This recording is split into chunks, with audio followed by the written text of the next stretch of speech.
한부 예배에 나오신 여러분을 주임으로 환영합니다. 서로 인사할까요? 사랑합니다. 축복합니다. 오늘 말씀은 믿음의 길에도 고난이 있다. 믿음의 길에도 고난이 있다라는 점을 가지고 하나님의 말씀의 의뢰를 함께 나누기 원합니다. 우리가 흔히 예수 믿으면 복 받습니다. 예수 믿으면 모든 문제가 해결됩니다. 그런 전도를 받고 함께 또 전도를 합니다. 또 많은 사람들이 이 말을 듣고 축복에 대한 그 기대를 가지고 교회에 나오기 시작합니다. 그런데 교회에 나오긴 하지만 여전히 삶에 어려운 문제가 해결되지 않고 자신의 삶 역시 크게 달라지지 않은 것을 보면서 사람들은 마음 가운데 의구심을 품는 것이죠. 내가 예수를 괜히 믿었나? 이런 마음을 품게 됩니다. 또 어떤 사람은 교회에 나오기 시작하면서 어려운 문제가 생기자 종교를 바꾸면 어려운 일이 생기다는데 내가 괜히 종교를 바꿔가지고 이런 고생을 하나, 이런 마음을 가지고 교회를 슬그머니 떠나기도 합니다. 여러분 어떻습니까? 교회에 나왔지만 여전히 삶의 고통이 해결되지 않아서 예수 믿은 것을 후회해 본 적이 있으십니까? 예수만 믿으면 만사형통해야 되는데 그렇지 못해서 실망한 적이 있으십니까? 오늘 읽은 우리 본문은 그런 분들을 위한 본문인 것입니다. 아브라함은 하나님의 말씀에 순종하여서 복의 근원이 되겠다, 복의 통로가 되겠다, 모든 민족이 너로 말미암아 복을 얻게 될 것이다, 이런 약속의 말씀을 받게 됩니다. 그래서 그 꿈과 기대를 가지고 본토 친척 아버지 집을 떠납니다. 광야에 어려움이 있었지만 인내를 가지고 정말 지구력의 믿음을 가지고 마침내 약속의 땅 가나안 땅에 도착하게 됩니다. 그리고 힘든 상황 속에도 하나님께 예배하며 하나님을 위해서 제사드리고 제단을 쌓는 예배 중심적인 삶을 살았습니다. 이 정도 바른 신앙을 가지면 뭔가 좋은 일이 생기고 축복이 당장 손에 잡혀야 되는데 그렇지 않았던 것이죠. 막상 가나안 땅에 들어가 보니까 환영하는 분위기가 아니라 강력한 견제와 위협이 그 가운데 존재하고 있었습니다. 설상가상으로 그 땅에 무엇이 있었다고요? 기근이 있었다라고 말하고 있습니다. 경제적인 어려움이 생긴 것이죠. 우리도 열심히 헌신하고 그래도 믿음으로 바르게 살려고 했는데 실망스러운 결과를 통보받을 때가 있습니다. 예기치 않은 난관에 부딪힐 때가 있다는 것이죠. 그렇다면 이해할 수 없는 어려움이 생길 때 우리가 구체적으로 어떻게 해야겠습니까? 오늘 본문이 주는 세 가지 영적 레슨이 무엇이겠습니까? 첫 번째, 한번 따라할까요? 약속의 땅에도 고난이 있다. 약속의 땅에도 고난이 있고 어려움이 있고 또 난관이 있고 고통이 있을 수 있다는 것입니다. 아브라함이 하나님의 부르심을 받아 약속의 땅에 갔을 때 그 약속의 땅에 축복이 기다리고 있어야 되는데 오히려 고난이라고 하는, 기근이라고 하는 이 고난이 그를 기다리고 있었다는 것입니다. 언제나 고난이 나쁜 것만은 아니죠. 이 시련과 역경을 이겨내야만 우리 믿음으로 성장하고 하나님의 축복을 받을 만한 그릇으로 우리가 빚어지는 건 아니겠습니까? 하나님께서 언제나 고난과 때로는 어떤 시련을 통해서 우리를 빚어가십니다. 믿음의 삶으로 연단시켜 나가시는 것이죠. 하나님의 때에 약속의 때가 이르게 되면 하나님의 사람으로 정금과 같이 빚어지는 놀라운 역사가 나타나게 됩니다. 근데 그 과정이 있는 것이죠. 과정을 버텨내고 기다리고 또 우리 함께 인내하는 것, 이 자체가 참 어려운 것입니다. 아브라함은 하나님의 말씀 하나 붙들고 고향 땅, 정말 친구들과 일가 친척을 다 버리고 정말 약속의 땅에 왔습니다. 모든 게 낯설고 어색해만 했던 것입니다. 아브라함의 가족을 안내하거나 환영해주는 인파조차 없었습니다. 그래서 살아보자, 그런 마음을 가지고 이삿짐을 풀었는데 그 땅에 무엇이 임했어요? 심한 기근, 흉년이 임했던 것입니다. 이러다가 객지에서 우리 모두가 다 죽고 마는 것이 아닌가, 그런 마음 가운데 불안감이 있었던 것이죠. 10절 말씀을 볼까요? 시작. 그 땅에 기근이 들었으므로 아브라함이 애굽에 거류하려고 그리로 내려갔으니 이는 그 땅에 기근이 심하였습니다. 불순종하여서 도망가던 길이 아닙니다. 하나님의 말씀을 따라 믿음으로 순종하여 갔던 길이죠. 그 약속의 땅에서 그렇게 순종하여서 갔는데 그 약속의 땅에서 기근을 만났으니까 얼마나 당황스럽겠습니까? 이곳은 살 수가 없는 땅인데 왜 이곳으로 하나님께서 우리를 인도하셨는가? 갈 땅에 우리에서 얼마든지 풍요롭게 잘 살 수 있었는데 왜 하나님께서 이 땅으로 우리를 기근의 땅으로 인도하신 것인가? 이 순간에 한 가지 질문을 던질 수밖에 없습니다. 말씀을 따라 믿음을 따라 가는 길에도 고난이 있는가? 있죠. 있습니다. 고난이 있고 역경이 있고 어려움이 있고 기근이 있을 수 있습니다. 여러분, 약속의 땅에도 실패가 있고요. 믿음 따라 가는 길에도 어려움이 찾아옵니다. 믿음 따라 가는 나선 길에 결국 이것이 바로 내 삶 가운데 이것이 왜 이런 삶이 내게 닥치는가? 세상 사람들처럼 적당하게 편안히 살다가 당한 시절이라면 얼마든지 받아들일 수 있습니다. 누군가 그런 상황 속에서, 이런 어려움 속에서 상담을 청했다면 어떻게 대답하시겠어요? 우리는 그때 그럴 때일수록 믿음 굳게 잡고 어려움을 닥칠수록 더 기도하십시오. 믿음의 줄 꼭 붙들고 굶어 죽을지언정 약속의 땅을 떠나지 마십시오 라고 상담해 줄 수 있을 것입니다. 근데 막상 이 문제가 우리 자신의 문제로 닥쳐왔을 때는요, 말처럼 쉽지 않은 것이죠. 아브라함이 굶어 죽을지언정 굶어 죽을 각오를 하고 약속의 땅에서 버텨냈다면 그가 굶어 죽었을까요? 아니겠죠. 분명히 살아남았을 것입니다. 그러나 선택의 길목에서 다시 믿음의 길을 간다는 것은요, 쉬운 일이 아닐 것입니다. 위기의 상황 속에서 하나님의 뜻을 따를 것인가, 아니면 살아남을 방법을 찾을 것인가, 이것이 신앙과 비신앙의 그 갈림길 아니겠습니까? 하나님의 사람들은 그렇기 때문에 방법을 찾기 전에 하나님의 뜻을 찾아야 할 것입니다. 왜 하나님께서 나를 이 기근의 땅으로 인도하셨을까? 하나님의 뜻은 무엇이었을까요? 나중에 이삭을 통해서 말씀하시는 말씀을 보면 창세기 26장 2절 말씀에 보면 너는 애굽으로 내려가지 말고 내가 내게 지시하는 땅에 뭐 하라고요? 거주하라는 거예요. 믿음으로 버텨내라는 것입니다. 떠나지 말라는 얘기죠. 여러분, 어떤 생각이 떠올랐다고 해서 다 그거 하나님이 주신 생각 아닙니다. 비슷하다고 다 진짜가 아니죠. 하나님의 백성은 하나님의 없는 곳으로 가지 말아야 할 것입니다. 다 10절을 한번 보십시오. 시작. 그 땅에 기근이 들었으므로 아브라함이 애굽에 거류하려고 그리로 내려갔으니 이는 그 땅에 기근이 심하였습니다. 그리로 내려갔으니 애굽으로 내려갔다는 것입니다. 즉 애굽으로 내려갔다는 얘기는 단순히 지리적 개념만이 아니죠. 신앙도 내려가고 영성도 떨어지고 기도의 열심도 내려가고 말았습니다. 그러면 어떻게 되겠습니까? 망하고 마는 거 아니겠습니까? 아브라함이 가나안 땅에 도착하여서 제단을 쌓던 그 예배도 사라지고 말았습니다. 하나님 어떻게 할까요? 몸부림치면서 기도하지 않았습니다. 죽는 길로 가는 것입니다. 사랑하는 여러분, 기억하십시오. 약속의 땅에도 믿음의 길에도 무엇이 있다? 고난이 있다는 거예요. 생각지 않았던, 내가 예상치 않았던, 내가 기대하지 않았던 어려움이 있을 수 있다는 얘기입니다. 그때 하나님의 계획을 신뢰하면서 믿음으로 버텨내는 저와 여러분 되시기를 축복합니다. 두 번째로 따라할까요? 믿음을 떠난 자리에 있는 현실의 두려움이 찾아온다. 믿음을 떠난 자리에는 반드시 현실의 두려움이 찾아옵니다. 믿음 떨어지고 나니까 기근보다 훨씬 더 심각한 문제가 찾아왔습니다. 불안감이 찾아왔던 것이죠. 그것도 아름답게 생긴 아내 때문에 자신이 죽을지 모른다는 이 불안감이 찾아왔습니다. 두려워하는 이 마음이 하나님의 주신 마음이 아닙니다. 11절부터 13절까지 말씀 한번 볼까요? 시작. 그가 애굽에 가까이 이르렀을 때 그의 아내 사라에게 말하되 내가 알기에 그대는 아름다운 여인이라.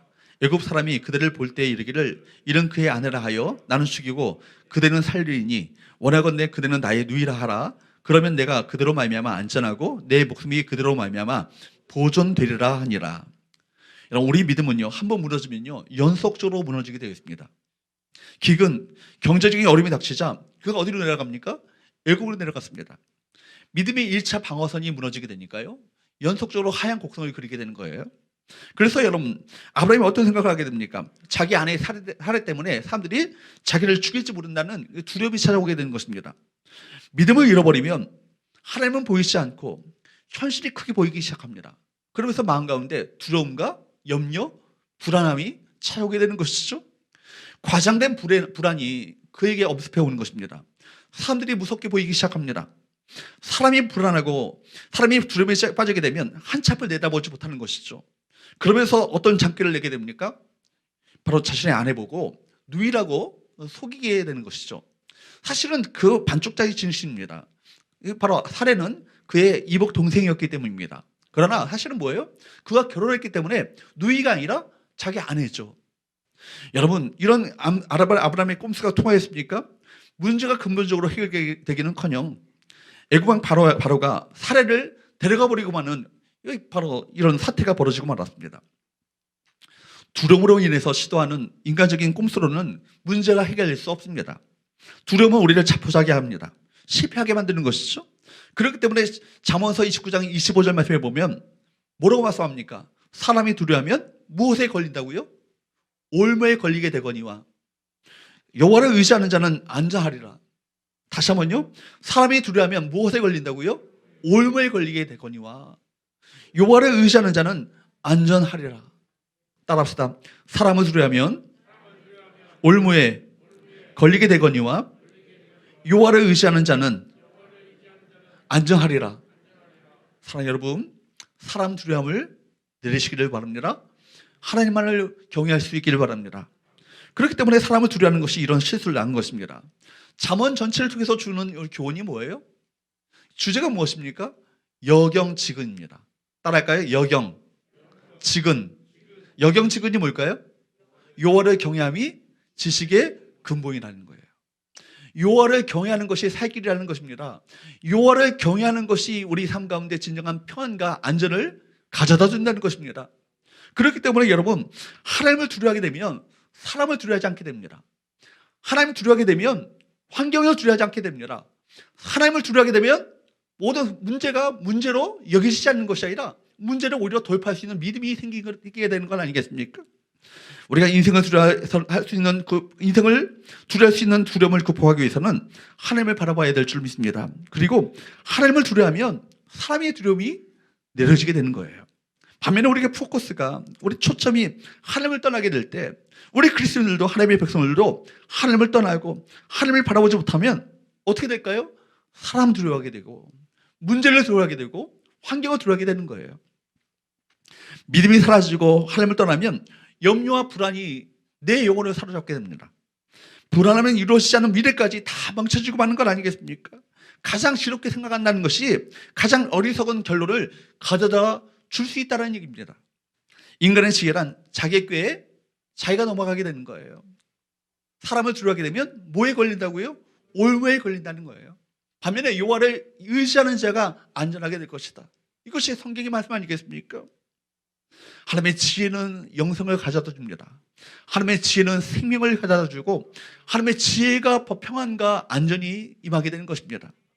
그러므로 시편 127편 1절 2절 말씀이 여러분 잘 아시는 말씀이죠? 읽어보도록 할까요? 시작. 여호와께서 집을 세우지 아니하시며 세우는 자의 수고가 헛되며 여호와께서 성을 지키지 아니하시며 파수꾼의 깨어있음이 헛되도다. 너희가 일찍이 일어나고 늦게 누우며 수고의 떡을 먹음이 헛되도다. 그러므로 여호와께서 그의 사랑하시는 자에게는 잠을 주시는도다. 사람들은 집을 내가 세운다고 생각하죠. 그러나 여러분, 하나님은 아니라 말씀하십니다. 사람들은 내 성을 내가 지킨다고 얘기합니다. 그러나 하나님은 아니라 말씀하십니다. 사람은 늦게 누우며 일찍 일어나고 24시간 뼈 빠지게 쇠 빠지게 일하면 모든 것을 복을 내가 취할 수 있을 거라고 생각하지만 그러나 하나님은 아니라 말씀하십니다. 어떤 자에게요? 하나님을 사랑하는 자, 하나님께로서 사랑받는 자, 하나님과의 바로 하나님을 의지하고 하나님을 신뢰하며 하나님을 경외하는 자들에게 평안의 단잠을 주신다고 우리 주께서 말씀하십니다. 그러므로 여러분, 어떤 의미에서 믿음이란 무엇이겠습니까? 영적인 눈을 뜨는 것입니다. 믿음이란 현실만 보이던 눈이 현실 너머에 역사하고 계시는 하나님을 바라보기 시작할 때 우리가 믿음이 열리게 되는 것 아니겠습니까? 열왕기하 6장 말씀에 보면 엘리사와 여러분 사환의 이야기 잘 알고 계시죠? 그 당시에 강대국은요 아람 나라였습니다. 아람 나라가 강대국이었고 아람 나라가 번번이 이스라엘을 침공하려고 했는데 번번이 그 실패로 돌아가고 마는 거예요. 매복해 있던 이스라엘 군대들이 아람 나라 군대를 사로잡음으로 말미암아 그 아람 나라가 이스라엘을 침공했던 어떤 계획들이 수포로 돌아가고 맙니다. 그러니까 신하들을 모아놓고 아람 나라 왕이 얘기하는 것입니다. 우리 중에 첩자가 있지 않고서는 이렇게 우리가 번번이 당할 수 없다. 우리 중에 첩자가 있는 것이 아니냐? 얘기하니까 신하 중에 한 명이 얘기하는 것입니다. 왕이요, 아니입니다. 첩자가 있는 것이 아니라 이스라엘 나라에는 선자가 하나 있는데 엘리사라는 선자가 왕이 하는 말을 다 기도하는 가운데 듣습니다. 왕이 침상에서 말하는 것까지도 다 합니다. 그런 얘기를 하는 거예요. 그러니까 아람 나라 왕이 뭐예요? 엘리사를 잡아야겠다. 엘리사를 잡으면 이 모든 것을 다 이 전쟁에서 승리할 수 있지 않겠는가 생각해서 도단성으로 아람 나라 군대를 보내죠. 사환이 보니까요, 도단성을 누가 에워싸고 있습니까? 아람 나라 군대가 에워싸고 있는 거예요. 그런 말미암아 보십시오. 열왕기하 6장 15절 말씀에 보면 사환이 외치는 얘기입니다. 시작. 아, 내 주여, 우리가 어찌하리이까? 엘리사를 찾아와서 얘기하는 것입니다. 아, 우리 어찌하면 좋겠습니까? 그런데 엘리사 선지자는요, 조금도 두려워하지 않고 이렇게 말하는 것입니다. 열왕기하 6장 16절 시작. 두려워하지 말라. 우리와 함께한 자가 그들과 함께한 자보다 많으니라. 사울은요, 육신적인 현실적인 눈을 가지고 상황을 바라봤을 때 이제는 다 죽었다, 끝났다라고 생각했지만 엘리사는 뭐예요? 믿음의 눈을 떴던 것이죠.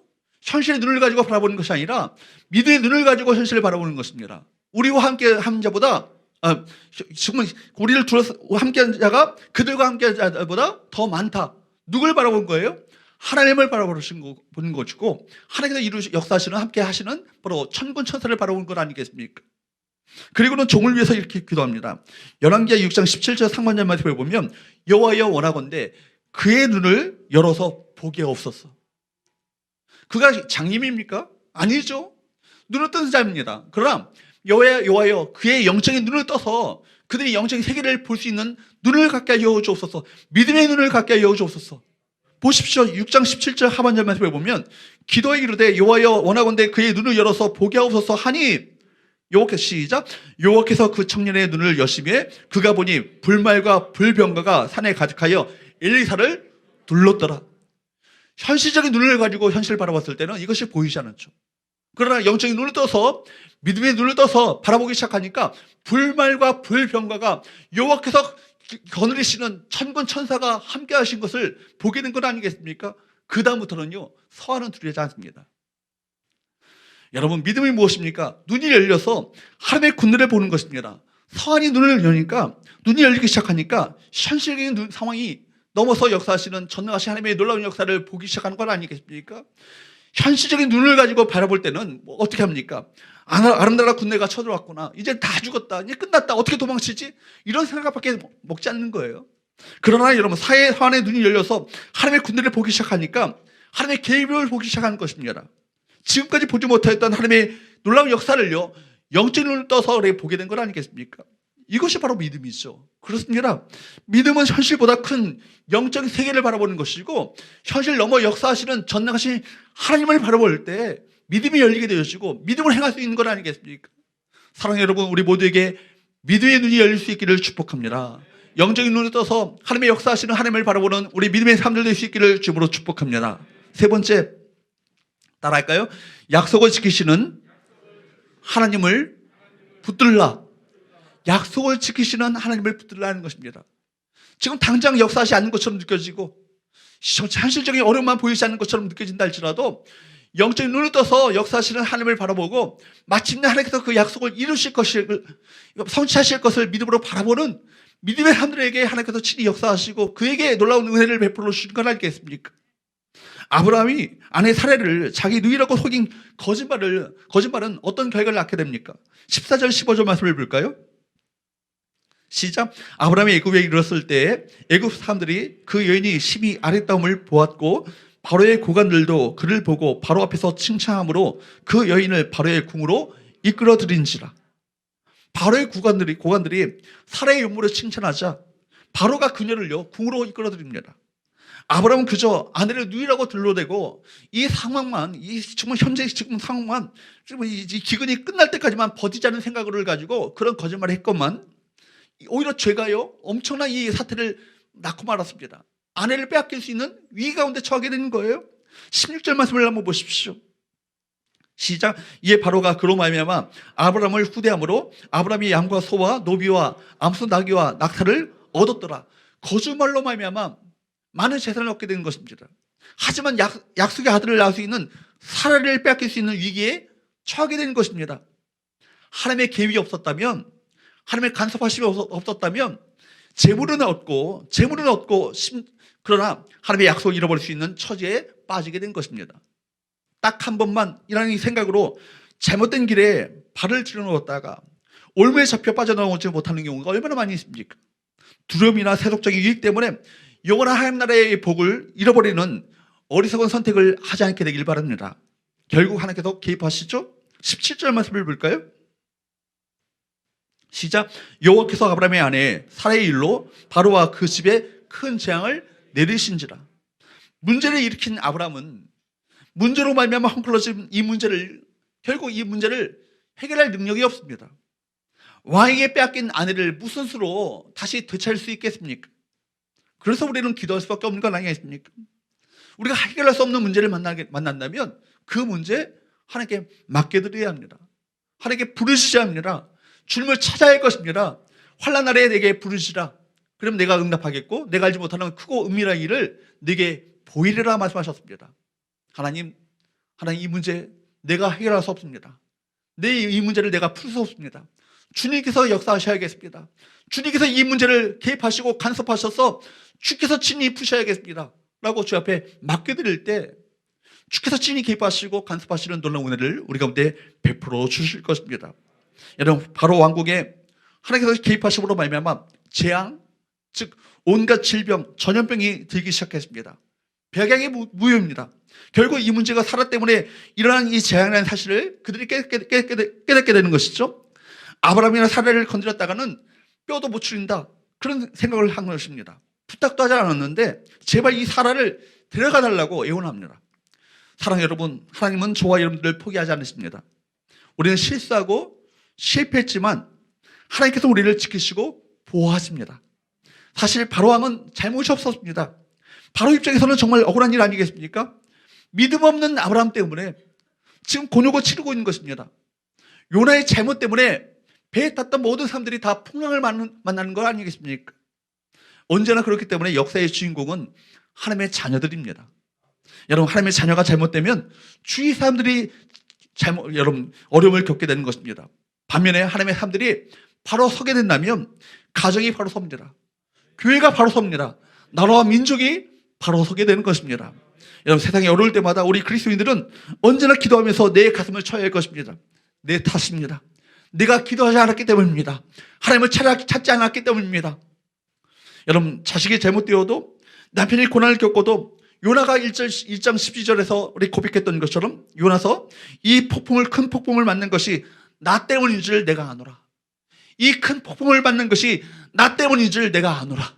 이런 고백을 가지고 주 앞에 나가야 될 줄로 믿습니다. 여러분, 여러분의 기도가 멈춰지면 온 땅이 힘들어집니다. 여러분의 기도가 멈춰지면 가정이 힘들어지고 교회가 힘들어집니다. 여러분의 믿음이 약해지면 세상이 병들고 교회가 병드는 것입니다.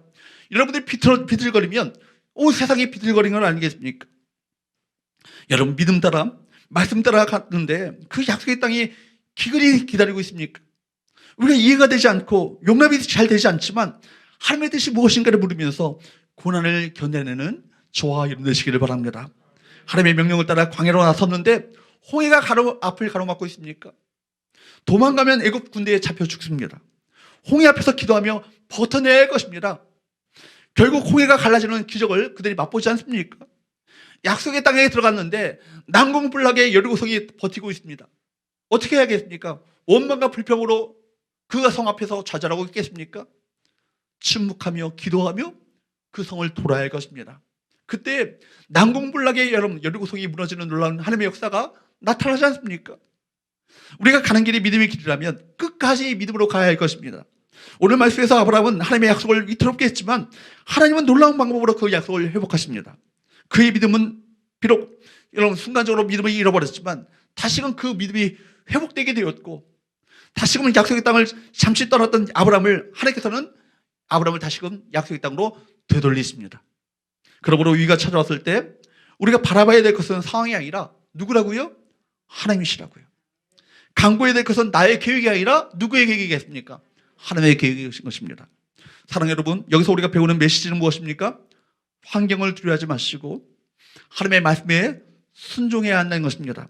우리에게 고통과 고난과 기근이 있다 할지라도 믿음의 자리를 지켜내야 할 것입니다. 열심히 기도했지만 결과가 나쁘다고 결론 내리지 마십시오. 홍해 앞바다로 하나님께서 인도하셨다면 그곳에서 믿음으로 버텨야 할 것입니다. 비록 바로의 군대가 뒤쫓아온다 할지라도 그곳에서 버텨내야 할 것입니다. 무슨 일이 일어나겠습니까? 바다가 갈라지는 놀라운 역사가 나타나는 것이죠. 이따가 우리 블루 찬양처럼 바다가 갈라지지 않는다면 바다 위를 걷게 하실 것입니다. 여러분, 기근을 견디셔야 할 것입니다. 고통을 견디셔야 할 것입니다. 도피하거나 도망간다면 다 망가지고 마는 것입니다. 하나님께서는 이 고난을 통해서 뭘 보기 원하실까요? 우리 믿음을 보기 원하셨을 거예요. 이 믿음 가운데, 오히려 고난 가운데 믿음으로 인내하며 하나님의 때를 기다리며 믿음으로 그 올곧게 그 믿음의 길을 걷는 그 믿음의 모습들을 보기를 원하셨을 것입니다. 그런데 여러분, 오히려 아브라함은 그 믿음의 길을 걷는 것이 아니라 쉬운 길로 도피고 하고 말았다는 건 아니겠습니까? 견디고 기다리고 버티면 신실하시고 약속을 지키시는 하나님께서는 반드시 우리에게 그 약속을 이루시고 성취하실 것을 믿으시기를 축복합니다. 여러분, 세상에서 가장 영향력 있는 여성으로 꼽히는 오프라 윈프리, 여러분 잘 아시죠? 미국에 25년 동안 낮 시간 때 TV 토크쇼 시청률 1위를 기록했던 전설적인 인물이죠. 여러분, 그녀는 그 신화가 된 여자 오프라 윈프리라는 그 책을 보면 그녀의 간증이 거기에 들어있습니다. 세상에서 태어나서 6년 동안을 외할아버지, 외할머니 밑에서 자랐어요. 어릴 때 그의 어떤 왜 그러냐면 어릴 때 미혼모가 어머니가 미혼모였기 때문입니다. 외할머니는 너무나도 엄격해가지고 매질을 시작하면 며칠 동안 매질을 했다는 거예요. 그래서 어릴 때 꿈이 뭐냐면 백인이 되기를 바랬다는 겁니다. 백인들은 매질을 하는 것이 아니라 설득으로 자녀들을 키웠기 때문에 어떻게 하면 백인이 될 수 있을 것인가. 어릴 때 꿈이 그랬다는 겁니다. 그 정도로 항상 매질 가운데 자랐다는 것이죠. 후에 어머니는 재혼하였고 이복 형제들과 함께 살기도 합니다. 그런데 13살 때는 수시로 그 집을 드나들었던 삼촌과 사촌 오빠들에 의해서 수차례 성폭행을 당하게 됩니다. 그래서 방황하게 되어서 집을 가출하기도 했죠. 그리고 청소년 보호소에서 그가 감호소에서 맡겨지기도 했습니다.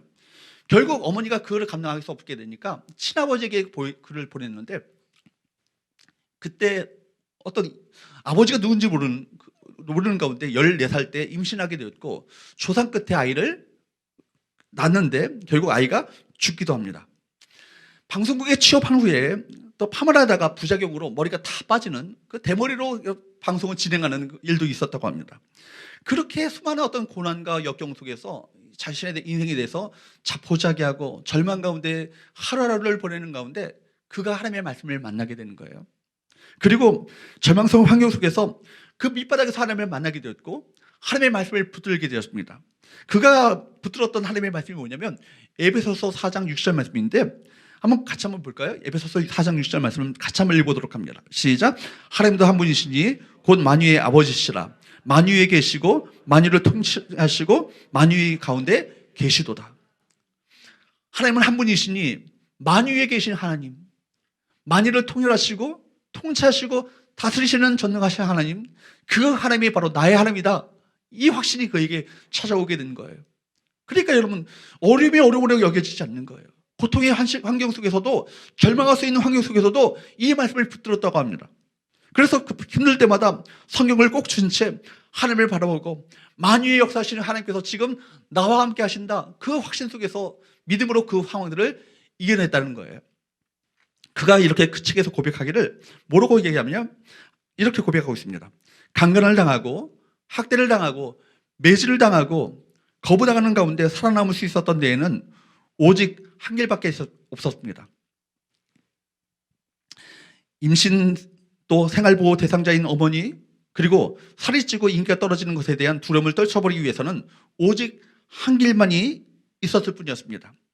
이 말이 진부하게 들릴지 모르겠지만 저는 하나님에 대한 믿음으로 이 모든 상황들을 이겨나갈 수 있었습니다.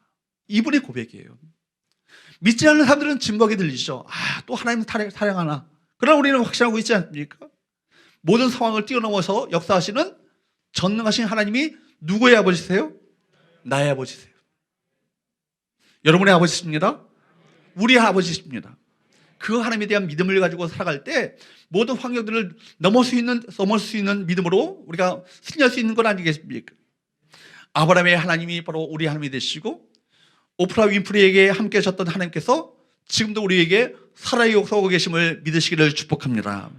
여러분, 믿음의 싸움을 하지 않으면 차라리 실망도 없을 거예요. 많은 분들이 실망하고 하나님에 대한 섭섭한 마음을 갖고 있는 분들이 많이 계십니다. 이분들 보면은 믿음의 싸움을 안 했다면 차라리 희망조차 없을 텐데, 내가 믿음으로 순종하고 믿음의 싸움을 했는데도 불구하고 하나님께 내게 허락하신 것이 고작 이런 환경인가? 이런 상황인가? 그런 마음이 들 때 마음 가운데 섭섭한 마음이 들고 이런 마음, 실망감이 찾아오게 됩니다. 여러분, 그러나 여러분 그때 여러분 기근이 있고 고난이 있고, 이때 많은 분들이 하나님께 실망하여서 기도의 자리를 떠나고 예배의 자리를 떠나죠. 그러나 여러분, 기근의 때, 어려움의 때 쉬운 세상 방법 선택하지 마시고 하나님의 뜻을 먼저 찾을 수 있도록 애쓰시는 저와 여러분 되시기 바랍니다. 오히려 기도의 자리, 예배의 자리로 더 올라가시기 바랍니다. 두려움에 놀라지 마시고 하나님의 시각으로 보려고 하고 하나님의 약속을 붙잡고 아버지의 마음을 놓치지 않기를 바랍니다. 여러분, 우리 삶 가운데 결국 모든 것을 합력하여 선을 이루시는 하나님, 그 하나님을 신뢰하게 될 때 우리 끝이 무엇인지를 알잖아요. 그렇죠? 지금 단면은 정말 이해가 되지 않는 상황 가운데 있지만, 내가 도저히 용납할 수 없는 상황 가운데 있지만, 이 모든 것을 합력하여서 선을 이루실 하나님을 끝까지 기대하시고 믿음의 하나님 역사하실 하나님의 때를 기다리면서 믿음으로 올곧게 걸어가시는 저와 여러분 되시기를 주님으로 축복합니다. 그래서 주의 도우심으로 모든 어려움을 넉넉히 이기시고 우리 승리하는 우리 성도들 되셔서 우리와 같이 똑같은 어려움을 겪고 있는 이들에게 하나님을 믿고 신뢰하는 가운데 믿음의 길을 걸었더니 이런 놀라운 은혜를 우리 가운데 허락하셨음을 또 간증하며 또 그들에게 믿음의 길로 이끌시는 우리 모든 성도들 될 수 있기를 주님으로 축복합니다. 기도하겠습니다.